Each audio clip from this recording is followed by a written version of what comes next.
Hi, I'm Don Tipping, and this is an installment of the Agrarian Renaissance podcast. And this will be just a short one, but I felt compelled to address some proposed legislation here in my home state of Oregon, but from what I've read is also being proposed in a number of other states, I think about 24 other states. A similar proposal was on the ballot last November in Colorado, and thankfully it failed. And because I'm quite often the only farmer that a lot of my friends and acquaintances know, I get asked either in person at the farmer's market or when I'm in town or through social media or an email about things that are sensationalized in social media in particular to be really clickbaity. But there's been one that's been going around, saying proposed legislation will ban hunting and raising of animals in Oregon. And it is true.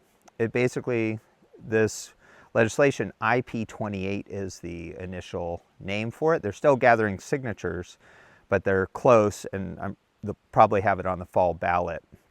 And basically, the language says that it would ban the intentional injuring, killing, and insemination on farms, research labs, exhibitions, and in the wild of animals, or as they say, non-human animals. So the people that are initiating this one, if you go to their website, their acronym is PEACE, which stands for the People for the Elimination of Cruelty Exemptions. And some of the language they use in there is they want to ban the sexual assault of animals. So they do create an allowance for the spaying and neutering of animals by veterinarians. But I'm doing this video outside here with my small flock of sheep. I have 26 sheep.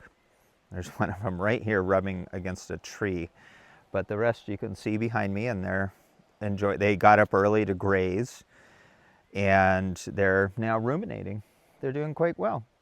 And so I've had sheep on my farm for now, this is year 26, and they're an important part of managing the pastures, the grasslands, but we also use them in the forest edges because they'll clear out the underbrush, which makes our land more fire resilient. Because if you didn't know, sheep will gladly eat trees and small shrubs and herbs, and even blackberries. Goats definitely will. There are 2 goats over there somewhere in the mix. They hang together. So, from my perspective of being, I didn't grow up on a farm, far from it, but I have been doing this lifestyle now for over 30 years. And in my observation of learning how to raise sheep, but I've also raised goats for a bunch of years, along with various types of poultry and pigs, is that if you have in the instance of sheep, a ram, which we do, he's back there somewhere, the gray one with the horns, he's a Navajo churro, in case you were curious, which is the first breed that the Spaniards brought over, so a lot of the tribes, including the Navajo, Dene, raise them. So if you've seen a Navajo rug, it's most likely the wool of these Navajo churro sheep.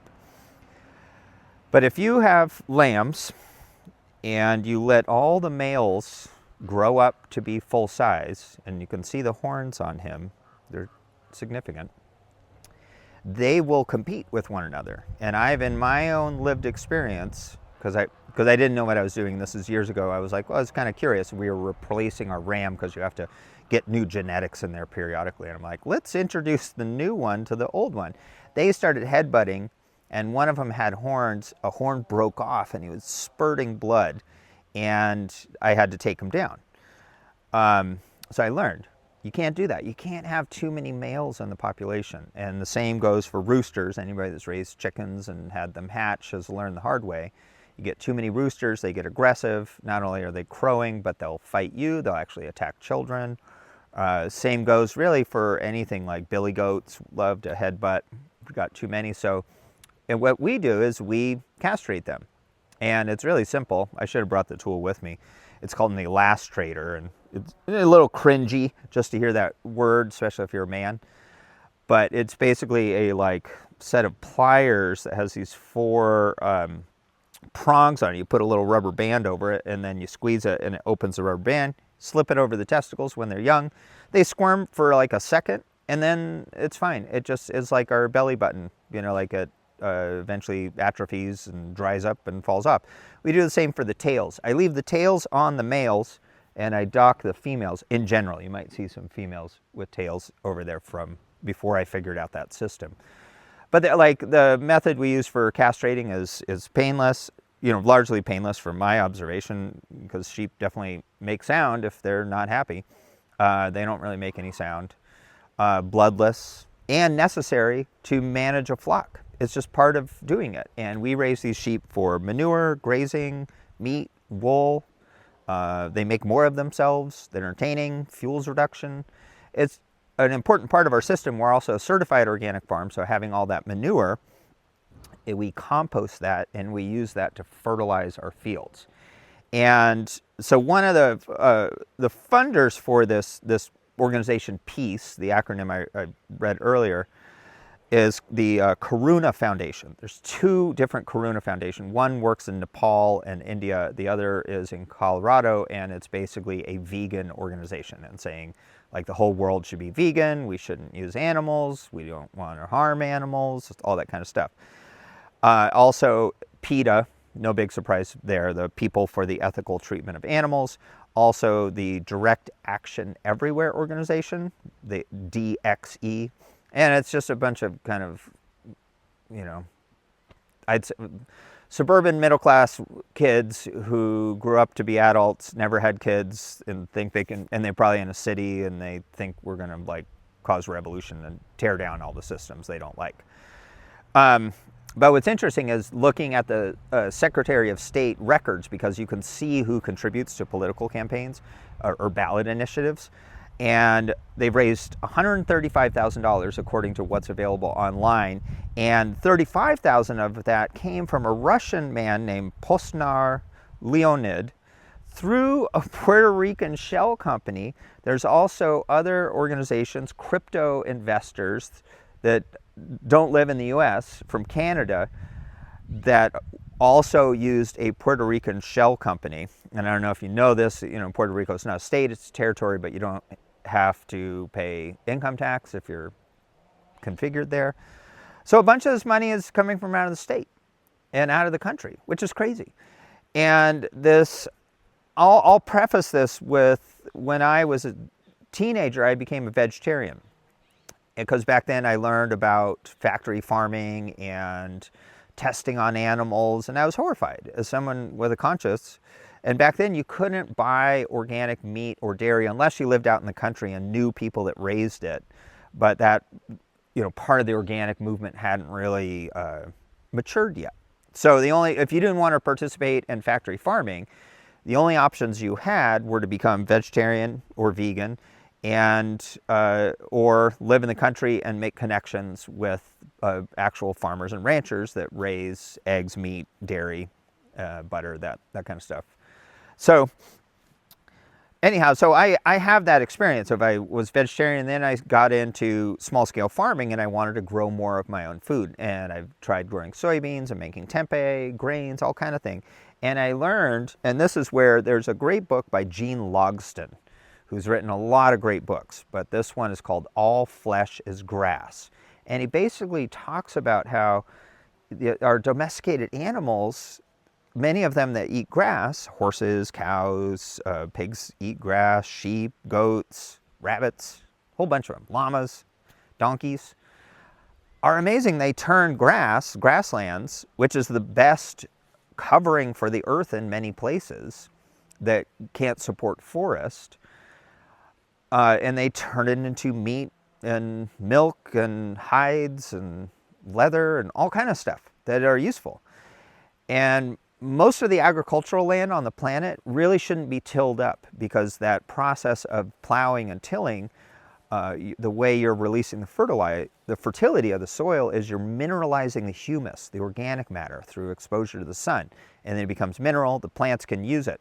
But you only get to do that for a little while, and then the soil's degraded unless you're very conscious and you're doing cover cropping and making compost and applying, rotating crops, having fallow periods, things I do here on my farm. Like we see our organic matter increasing over time, even though we're tilling, because we're doing all these soil conservation practices. And even still, I've learned a fallow period is important. What you can't see, well, maybe you can see a corner of it. There's a couple acres above me of land that we used to farm growing annual crops for seed that now I put into a mixed clover and grass pasture mix, and we're just going to be grazing on it for a few years to build back soil fertility and just feed our animals. Anyhow, that vegan mindset, and I know what it's like because I used to be that. Similarly, like the don't cut down any trees. Well, it's like if you use lumber or heat your home with wood, that's just hypocrisy. So the vegan mindset, and I have friends that are vegan and I get it, they love animals. That's great, I love animals too. And this mindset that wants to, it's a naive mindset and very arrogant oftentimes because they want other people to adopt their belief system that's brand new. And one thing I've realized over the years of trying to grow my own food and getting into raising animals of all different sorts and doing all the butchering myself and doing it in a reverent way is that, you know, for one, all agriculture used to be based on animals because that was how we plowed the fields with oxen or horses or mules or donkeys or water buffalo, and that still happens in many parts of the earth. We've moved to a fossil fuel-based system, so we're using fossil fuels to do that work, and that really took place in the early 1900s and just ramped up until post-World War II. It's very unusual to see any kind of, livestock pulling plows in the US. You can see that in other parts of the world. Similarly, the fertility used to come from animal manures and rotating them through the land. And a real ideal farm that doesn't use fossil fuels for farming, probably 70% of the land would be in pasture, hay, and grain to feed livestock. That then produces the fertility to fertilize the other cash crops.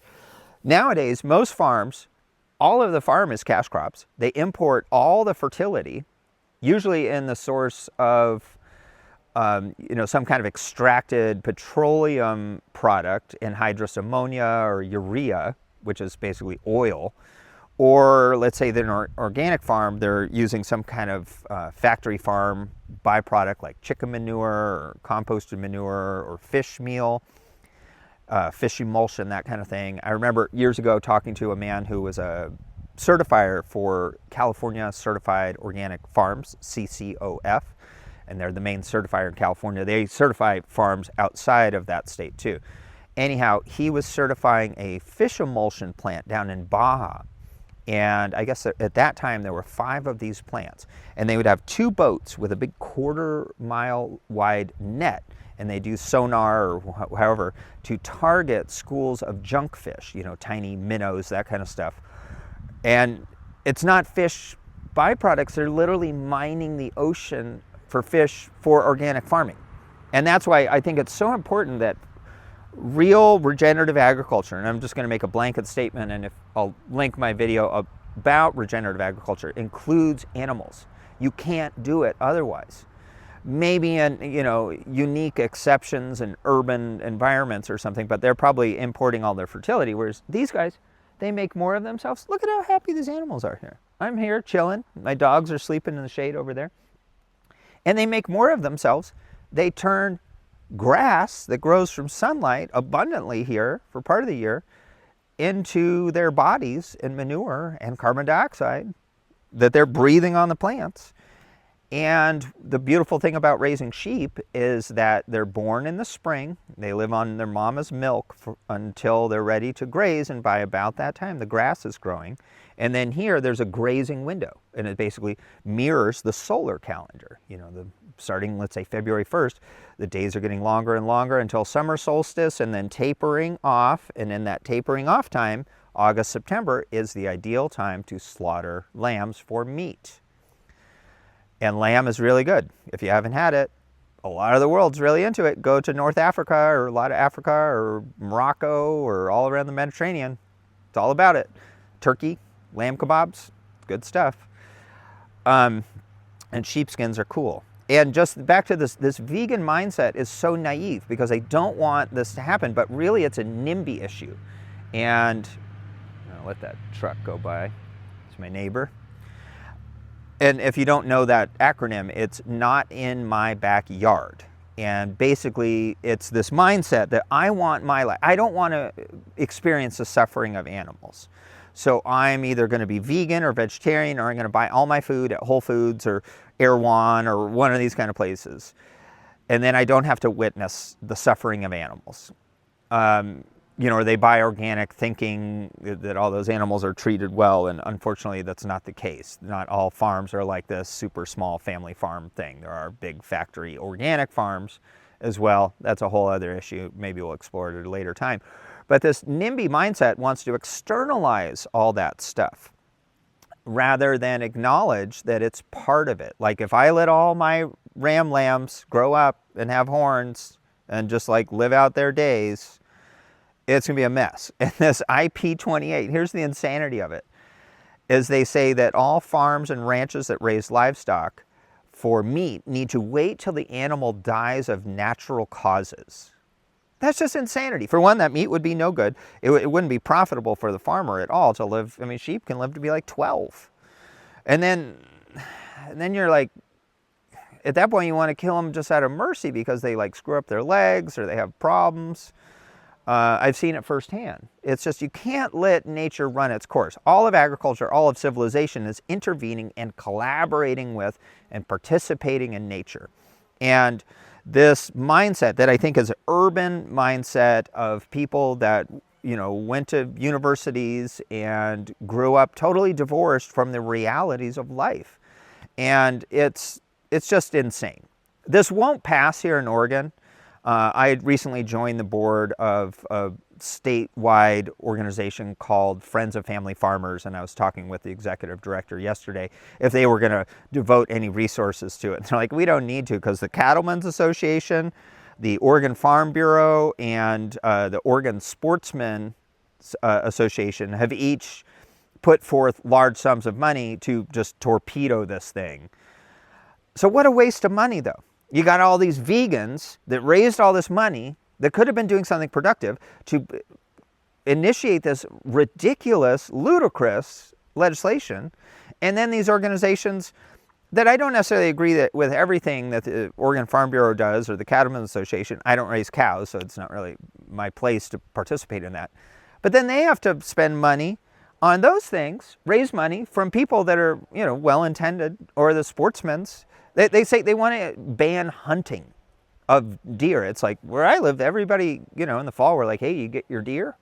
It's just like part of the management of these habitats. And I see it. It's just it's this crazy, NIMBY, dissociative, divorce from reality, divorce from nature scenario that this, you know, I think that the vegan mindset, I'll just zero in on that because the organizations that are supporting this all purport to be that.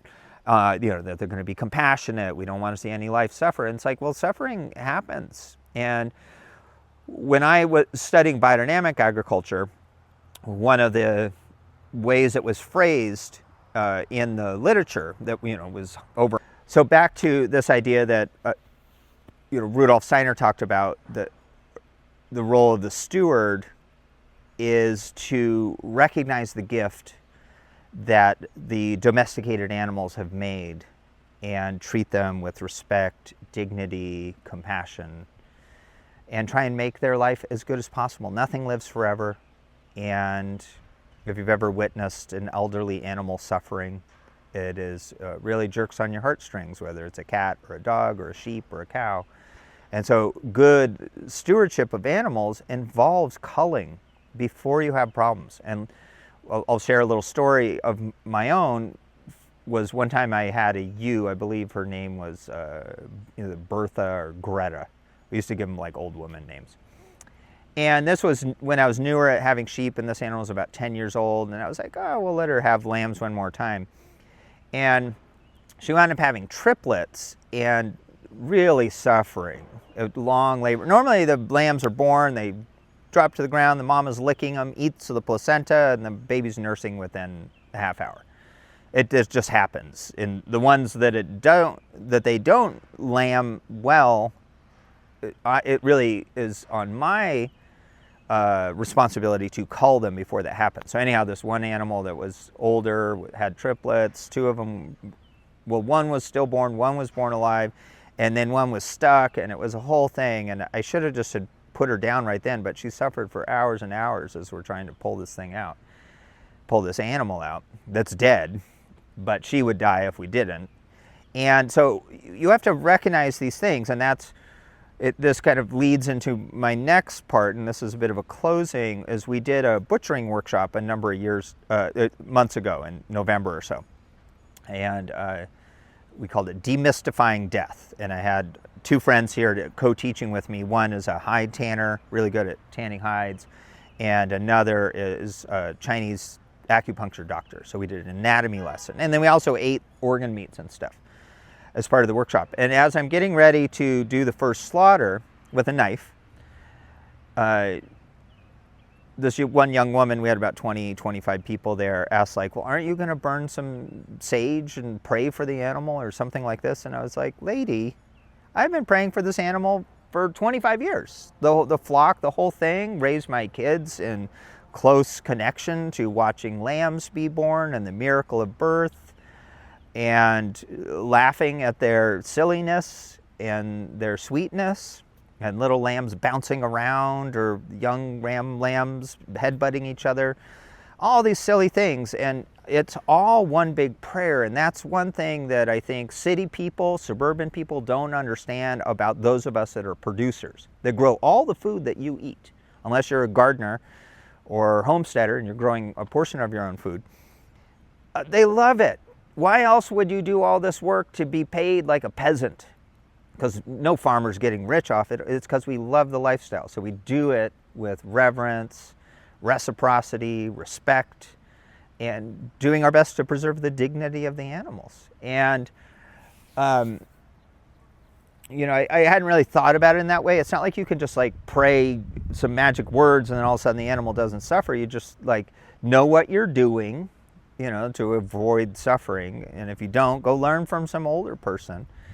And it just showed me the naivete, the level of, and that's why this woman was there at the workshop trying to learn and you know, and confront her own fears. I don't mean to throw her under the bus, but when I see things like this, you know, banning the injuring, killing, insemination on farms, and even wild animal, I'm just like, people, go find something better to do with your time. It's ridiculous. It's absolutely ridiculous, and quite honestly, an insult to those of us that are doing our best to provide nutritious food for our communities.